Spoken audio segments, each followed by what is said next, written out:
noite. Tudo bem com os irmãos?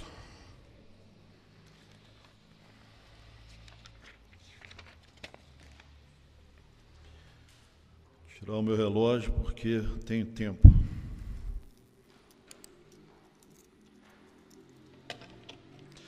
Irmãos, a nossa igreja tem tratado, aos domingos à noite, esperança para um mundo em crise. Esse é o tema que nós temos abordado.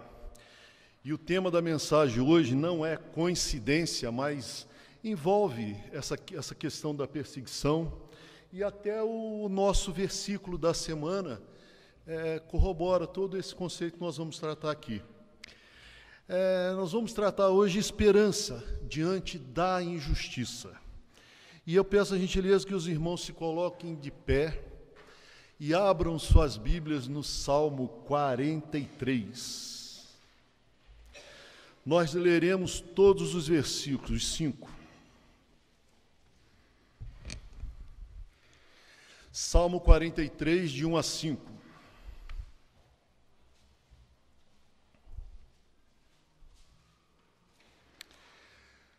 Faze-me justiça, ó Deus, e pleitei a minha causa contra a nação contenciosa. Livra-me do homem fraudulento e injusto, pois tu és o Deus da minha fortaleza.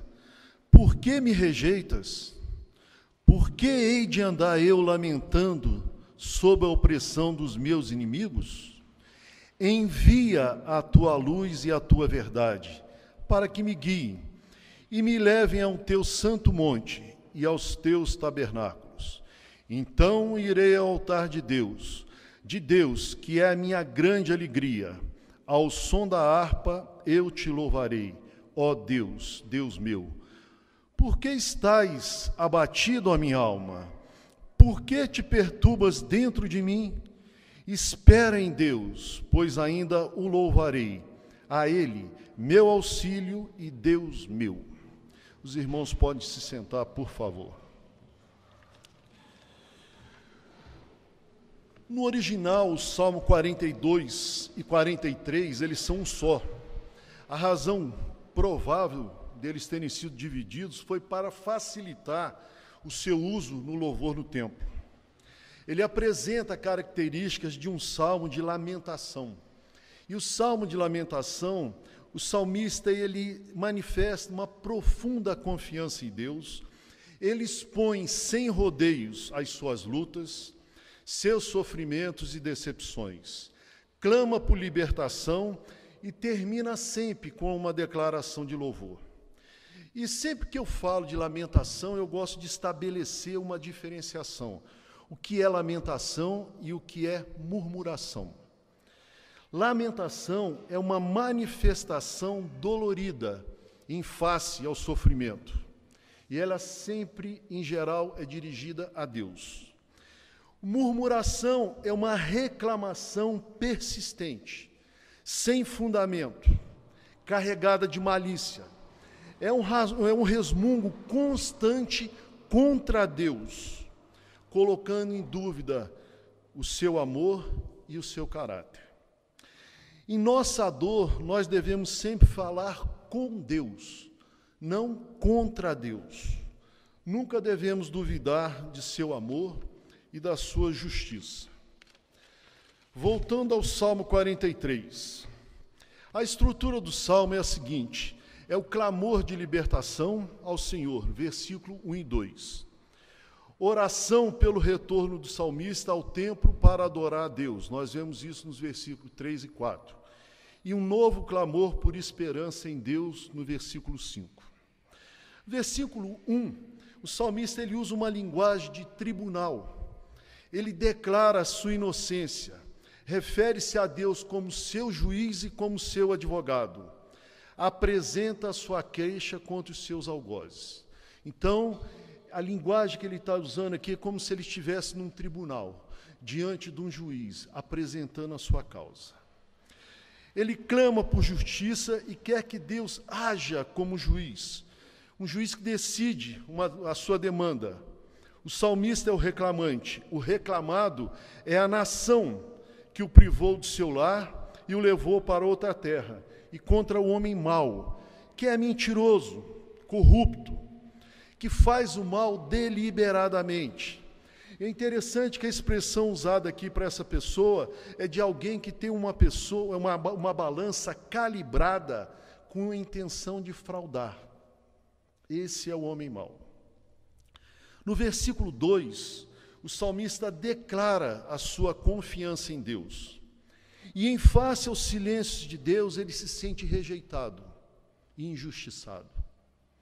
Ele está comparando duas realidades. Como Deus pode ser sua fortaleza e ele passar pela situação que ele está passando. Então aqui ele está buscando a proteção de Deus. Ele sabe que somente Deus pode mudar a sua situação. Versículo 3 e 4. Ele reconhece que está sem norte. Ele clama por libertação e direção. Somente a luz de Deus poderia guiá-lo. Deseja ardentemente juntar-se ao povo para adorar o Senhor. E o versículo 5. Em um momento de incerteza e aflição, o salmista conversa com sua alma. Ele está abatido pelo peso das circunstâncias. É interessante que o sentido da palavra aqui, abatido, é encurvado. É alguém que literalmente está com uma sobrecarga e que não está aguentando. Em razão disso, se dobra. E tudo isso faz com que a sua alma se agite. As injustiças o estão esmagando. Ele está vivendo em meio a um tsunami. E é assim que ele se sente. Mas é um homem como eu e como você. E ele está dividido entre a opressão que sente e a confiança que ele tem no Senhor. Ele então reafirma a sua esperança e segurança no Senhor. Pode parecer que talvez ele fosse uma pessoa instável, mas na verdade o que ele faz é com que ele transite de um estado de espírito para o outro, é a sua perspectiva. Quando ele olha para a situação, ele desanima. Quando ele volta o seu olhar para Deus, ele se anima. Então o seu coração se enche de esperança e os seus lábios de louvor. E o que nós podemos aprender com esse salmo, diante das injustiças que passamos? Eu vou pedir para o Samuel colocar o primeiro ponto que eu coloquei ali. A injustiça alcança a todos. A injustiça trata a todos com isonomia. Você vê que no versículo 1, o salmista está se sentindo injustiçado. Isonomia é um princípio do direito, o qual todos são iguais perante a lei, não devendo ser feita nenhuma distinção entre pessoas que se encontrem na mesma situação. Todos pecaram, isso nos diz a palavra de Deus. Essa é a nossa condição. Em razão do pecado, todos nós somos atingidos pela injustiça. Então, se nós queremos algo que é igual para todo mundo, é a injustiça, mas esse tipo de igualdade nós não buscamos. E a injustiça alcança a todos. E nós, irmãos, cristãos, muitas das vezes, nós pensamos de forma ingênua. Nós achamos que a injustiça nunca chegará até nós, que nós vivemos numa redoma. E é muito comum as pessoas deixarem suas Bíblias abertas no Salmo 91, mesmo que elas não acreditem em nada, nem em Jesus, nem em Deus, mas elas deixam. É como um amuleto, uma superstição. Mas nós cristãos, em particular, nós gostamos do versículo 7, que diz: caiam 1000 ao teu lado e 10.000 à tua direita, e tu não serás atingido. Nós recitamos esse versículo para defender que nenhum mal ou injustiça chegará até nós. Mas não é isso que o texto diz. O texto fala a respeito do juízo de Deus contra os ímpios. Eles não serão poupados. Aos contrários do servo do Senhor, que fizeram de Deus a sua morada, eles estarão protegidos no tempo do juízo e verão a ira de Deus se abater contra o homem mau. Em relação às injustiças do mundo, nós não estamos imunes. Se você olhar em João 16:33, Jesus afirma o seguinte: no mundo tereis aflições. Se você for a Pedro, primeira carta de Pedro 5:9, Pedro diz assim: resisti-lhes firmes na fé, certo que os sofrimentos iguais aos vossos estão cumprindo na nossa irmandade espalhada pelo mundo. Não tem ninguém que sofreu mais injustiça do que o Senhor Jesus. Se você for ver, perceba o que ele diz sobre isso. Se você abrir em João 15:20, diz assim: lembrai-vos da palavra que eu vos disse. Não é o servo maior do que o seu senhor. Se me perseguiram a mim, também perseguirão a vós outros. Então, a primeira coisa que nós precisamos estabelecer é que a injustiça alcança a todos. Nós não estamos livres da injustiça. Então, a gente termina isso aqui dizendo assim: bem-vindo ao clube. Seja participante desse clube. Não é um clube que nós gostamos de participar, mas, infelizmente, nós vivemos num mundo injusto, com pessoas injustas que só pode produzir o quê? Injustiça.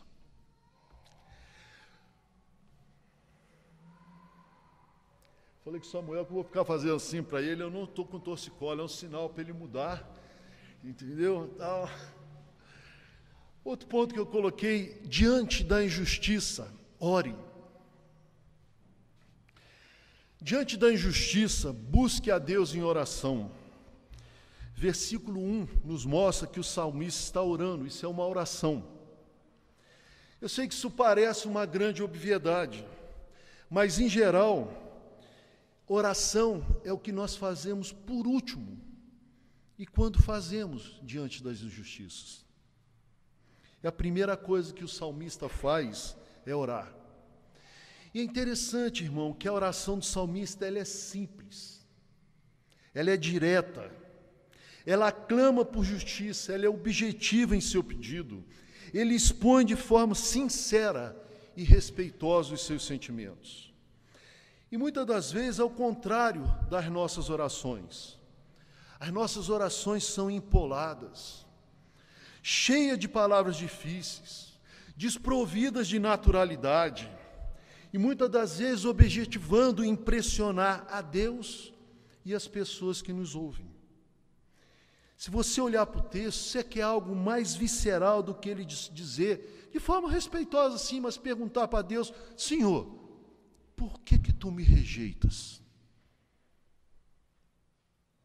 Ele não faz rodeios, ele é objetivo, é direto.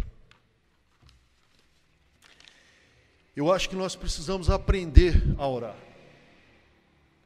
E precisamos também orar. À medida que a gente se envolve na igreja, a gente frequenta a igreja, as nossas orações vão ficando mais técnicas, menos naturais.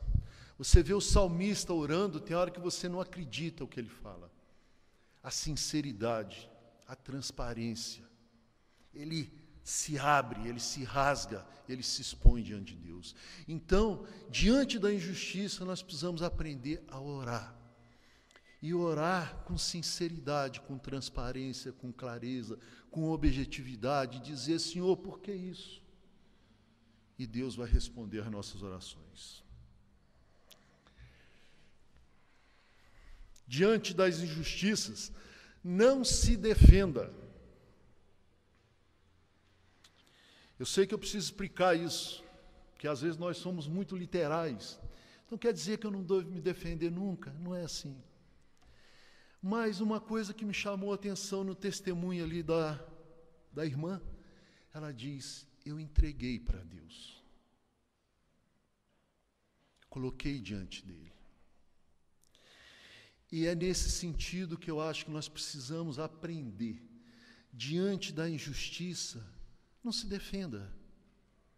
E é isso que o salmista faz. Ele pede que Deus o defenda, no versículo 1. Senhor, pleitei a minha causa. Senhor, seja o meu juiz. Essa semana, eu e meu colega de caminhada ali, o Foca, ali, ó.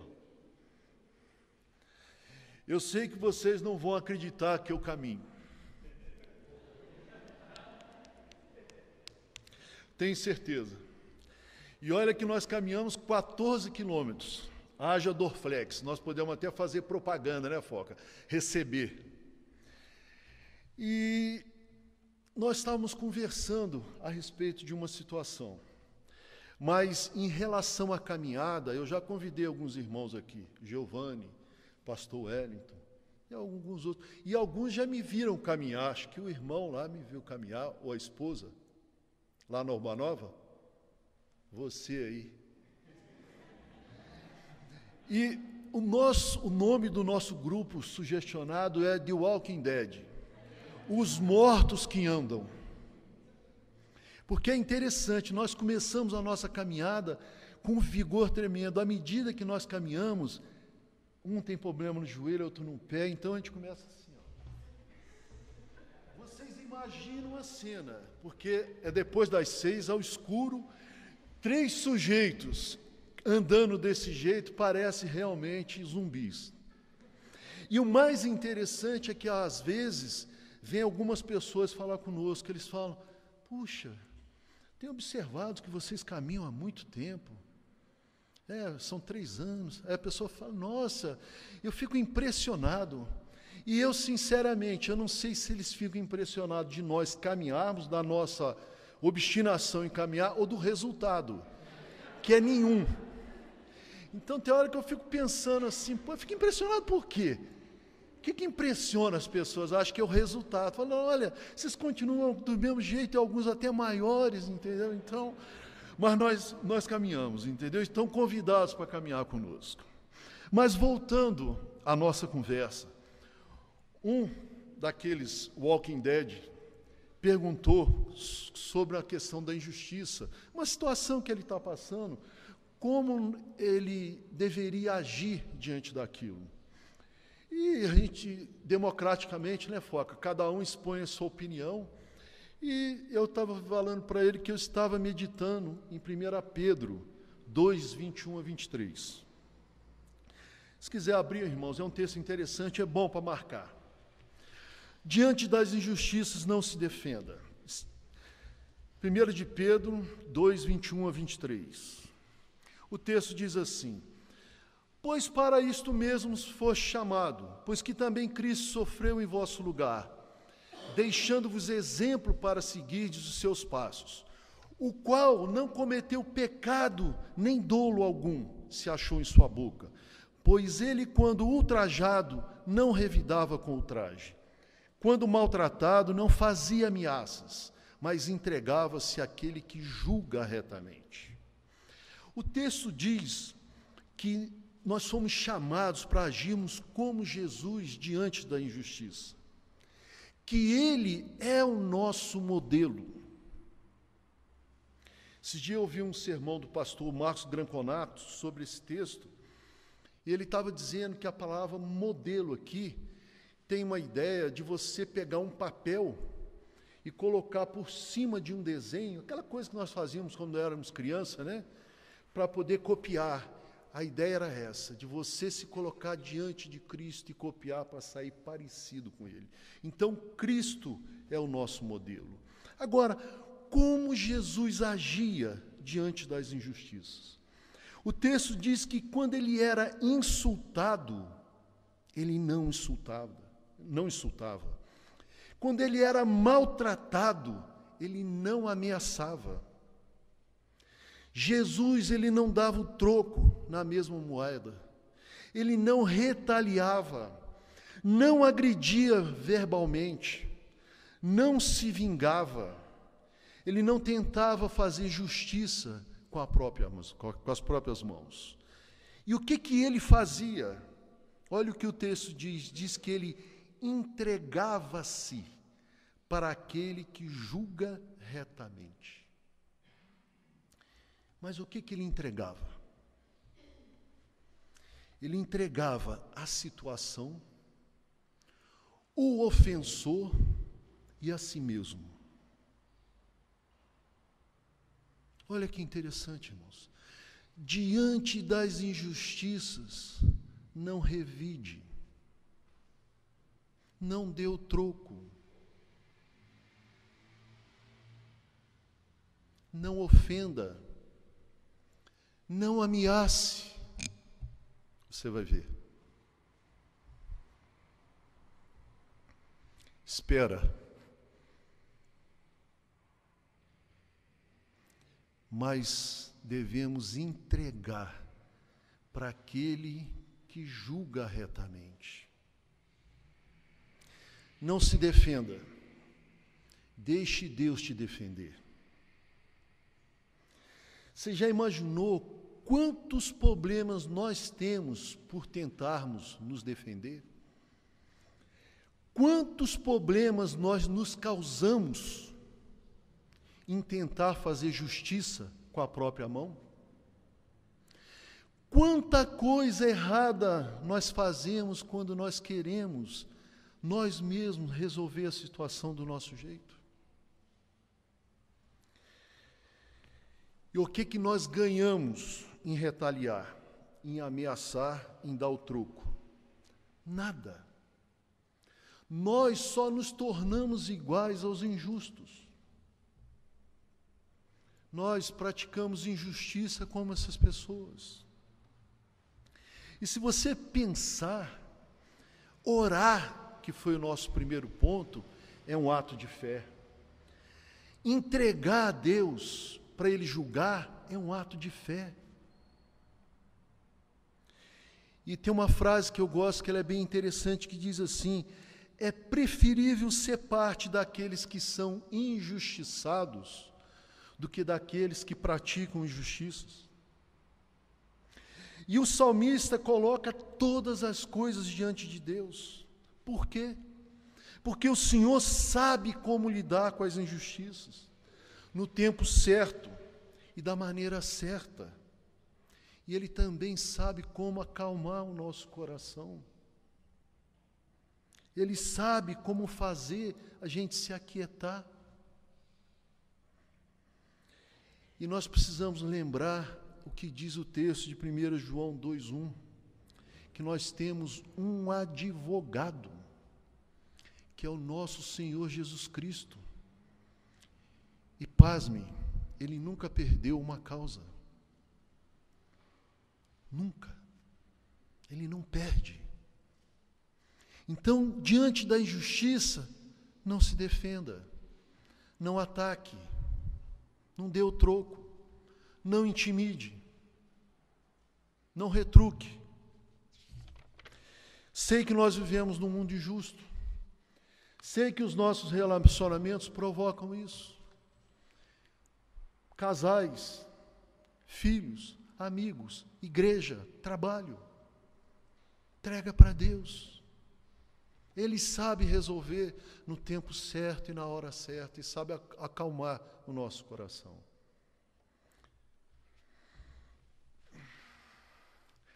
Diante das injustiças, não se isole. No versículo 3, o salmista ele diz que ele quer estar na casa de Deus. É muito comum, irmãos, quando estamos sofrendo injustiça, e nós não vemos solução e uma resposta de Deus, em geral nós nos recolhemos, paramos de vir à igreja, nós não queremos contato mais com os irmãos, nos afastamos até de amigos e familiares. O salmista ele não age assim. Ele no versículo 3, ele pede que Deus ilumine o caminho para que ele volte ao santo monte. Esse era o Monte Sião, é Jerusalém, onde estava localizado o templo, local que eles se reuniam para louvar a Deus. E existem muitos benefícios se não se isolar diante da injustiça. Como o apóstolo Pedro disse, ele diz que a injustiça está alcançando todo mundo. E quando nós nos reunimos, nós percebemos que não sou só eu. Sai aquele sentimento de vitimismo, de que só eu sou perseguido, que tudo está acontecendo comigo. Eu me encontro com os irmãos, eu converso, eu compartilho, o irmão fala, olha, isso está acontecendo comigo, já aconteceu. Ele diz, olha, eu lidei assim, ou eu estou lidando desse jeito. E a palavra de Deus diz que nós devemos desenvolver o princípio da mutualidade, que é mais uma razão para nós estarmos juntos diante da injustiça, consolar um ao outro, ajudar um ao outro, levantar um ao outro, trazer esperança um ao outro. E quando nós nos isolamos, nós perdemos muito, nós sofremos, nós ficamos cada dia mais amargos. Nós nos achamos as piores pessoas do mundo. Nós achamos que o mundo está contra nós, que Deus está contra nós. E o fato da gente se ajuntar tem esse benefício. Nós saímos da nossa bolha, do nosso casulo, do nosso egocentrismo, do nosso egoísmo. Nós nos ajuntamos e compartilhamos. Então, diante da injustiça, não se isole. Lembre que o salmista, ele queria estar na casa de Deus, junto com os irmãos. Vamos compartilhar, vamos orar um pelo outro, vamos nos ajudar, mas não se isole. Diante das injustiças, louve a Deus. No versículo 4, o texto nos mostra que ele sente essa necessidade de louvar a Deus. Em Atos 16, 22 a 25, nós temos um relato de que Paulo e Silas foram vítimas de uma grande injustiça.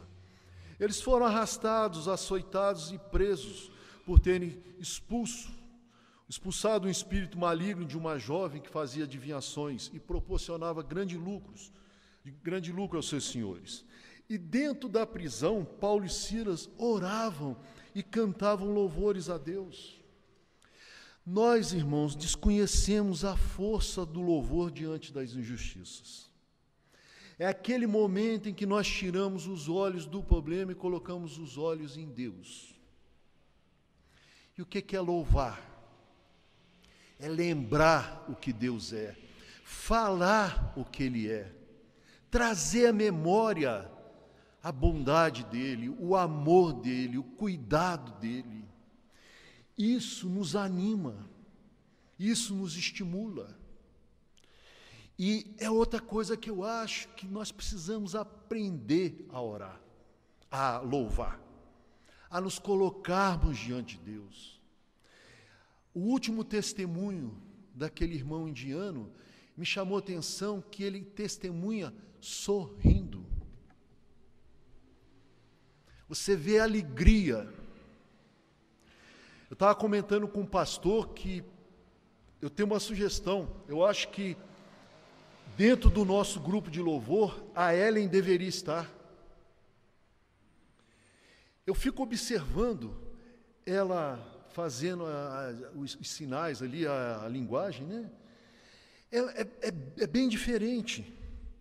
Quando nós, por exemplo, pegamos aqui, eu pensei que ela estivesse aqui, eu ia pedir para que ela fizesse.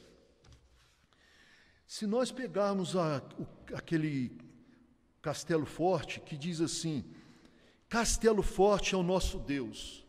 Se nós estivermos cantando, nós vamos falar assim, Castelo Forte é o nosso Deus. Ela não fala assim. Ela fala isso com entusiasmo, com uma alegria. Bem assim. Você vê o sorriso, a disposição, ela transmite o que está acontecendo. Agora, quando o texto diz assim, não tenta Satanás, ela muda o semblante dela.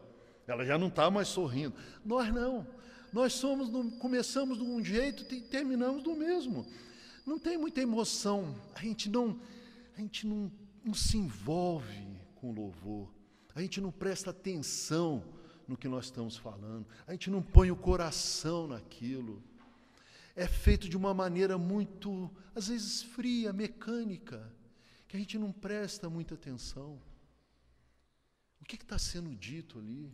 Está dizendo que Deus, Ele é maravilhoso, então, puxa, quem está aqui deveria ver no semblante dos irmãos aquele sorriso. Olha, Deus é maravilhoso, como Deus é bom, mas não importa o que nós falamos, nós estamos sempre assim.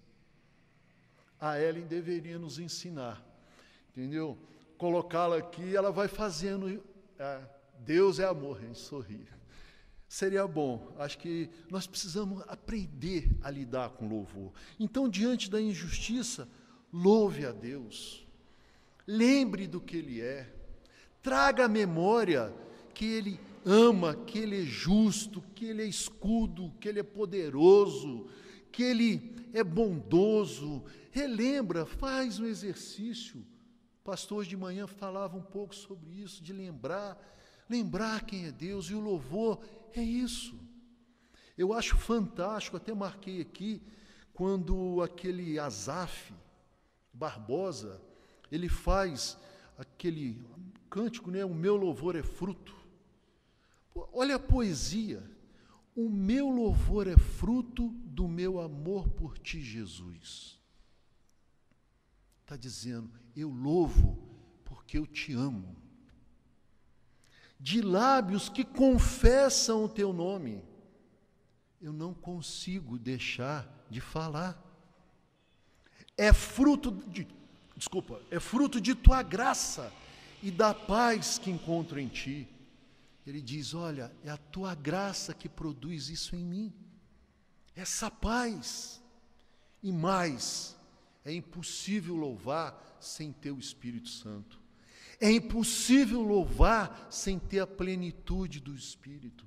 Talvez seja uma das razões que nós louvamos tão pouco.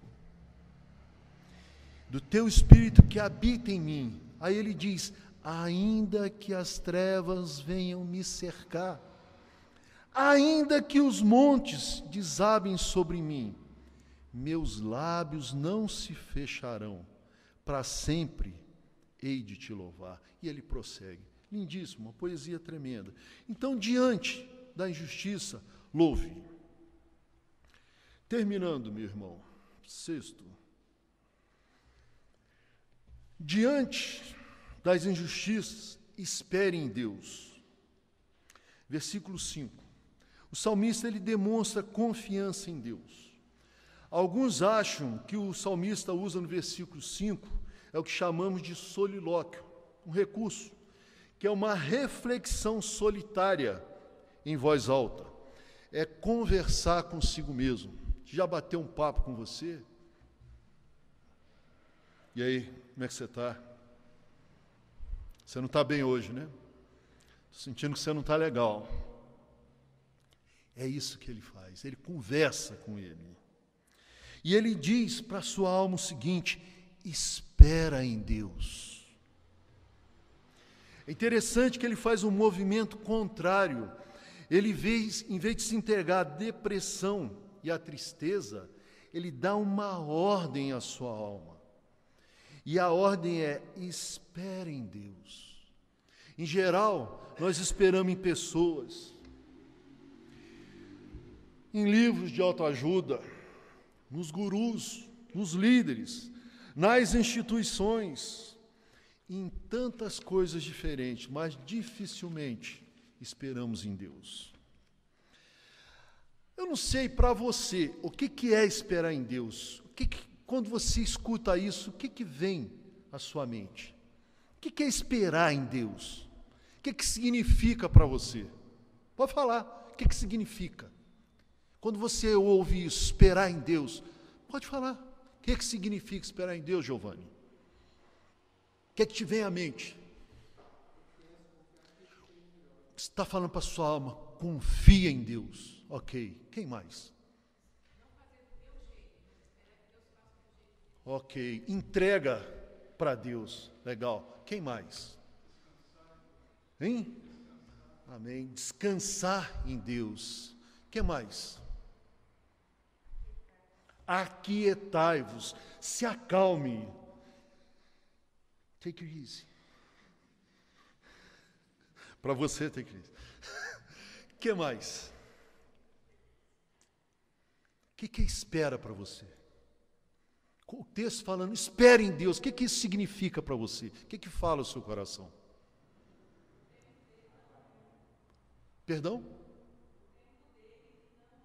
Ok, é o tempo do Senhor, não o seu. Fala, Foca. Aguarda.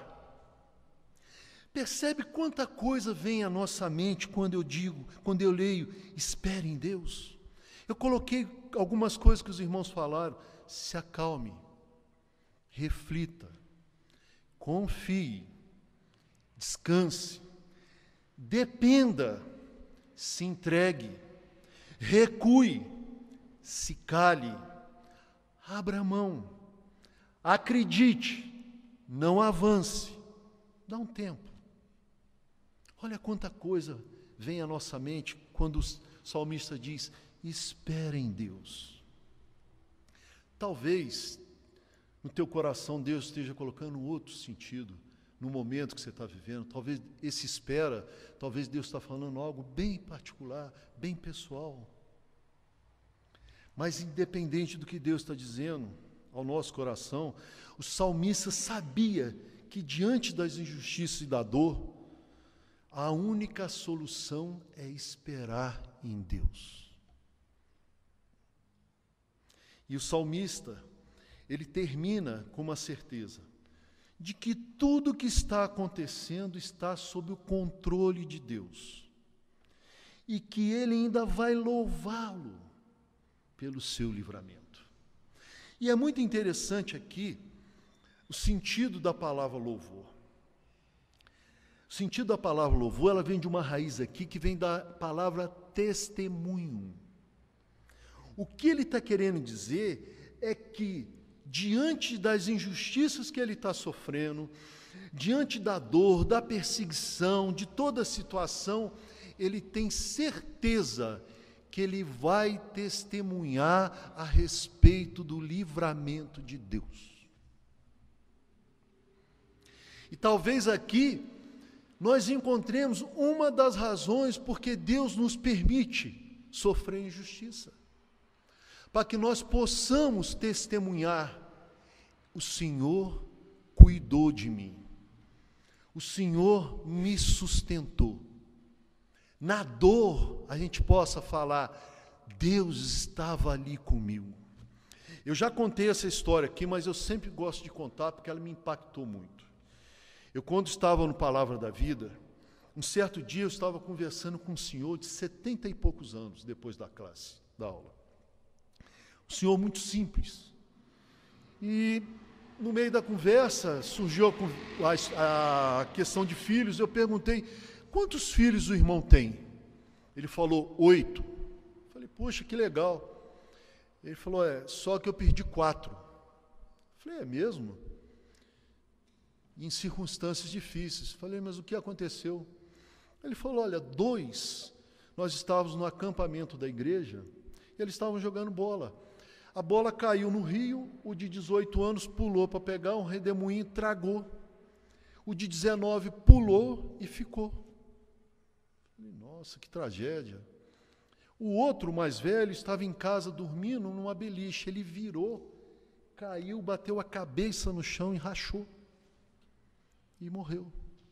O outro namorava a filha do vizinho e o irmão não queria.